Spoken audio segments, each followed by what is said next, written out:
প্ৰথমৰ পৰাই ভাবিছিলোঁ তেনেকুৱা কিবা এটা হ'ব, কাৰণ বানাক্ৰান্তৰ কাষত সৰ্বপ্ৰথম আজমলে থিয় হৈছে। আৰু তেতিয়াৰ পৰাই প্ৰথম দিনা 1 কোটি ঘোষণা কৰিছিল, পিছদিনাখন 2 কোটি ঘোষণা কৰিছে। এতিয়া আকৌ চাওক, টোটেল 5 কোটি ঘোষণা কৰিছে আজমলে, সহায় কৰিব মানুহক।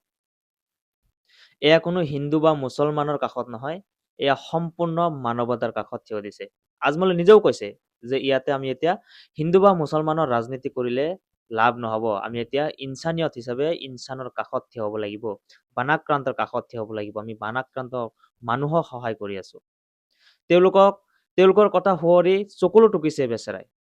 আজমলে তেওঁলোকক দেখি, তেওঁলোকৰ দুৰ্দশা দেখি, তেওঁলোকৰ অৱস্থা দেখি চকুলো টুকি কান্দিছে তেওঁলোকৰ সন্মুখত। প্ৰেছ কনফাৰেন্সতো কান্দিছে। অৱশেষত গৈ 1 কোটি 2 কোটি কৰি কৰি এতিয়া 5 কোটিলৈকে খৰচ কৰিবলৈ সাজু হৈছে আজমল। অলৰেডি 3 কোটি খৰচ হৈছে আৰু আগলৈ 2 কোটি টকা খৰচ কৰিব ঘোষণা কৰিছে আজি প্ৰেছ বিজ্ঞপ্তিৰ জৰিয়তে। আৰু তাৰ বিনিময়ত কি পাইছে আপোনালোকে চাই লওক।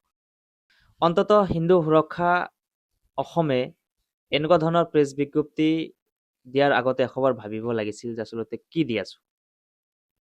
তেখেতে কোনো হিন্দু বা মুছলমানৰ কাষত থিয় দিয়া নাই, তেখেতে মানৱতাৰ কাষত থিয় দিছে। তেখেতে বানাক্ৰান্তৰ কাষত থিয় দিছে। বানত আক্ৰান্ত হৈ জৰ্জৰিত হোৱা পৰিয়ালৰ কাষত থিয় দিছে, তেওঁলোকৰ মুখত অন্ন তুলি দিছে, তেওঁলোকক বাসস্থান, তেওঁলোকৰ বস্ত্ৰ, পানীৰ যোগান ধৰিছে। আৰু তাৰ বলিদান এয়া চাওক।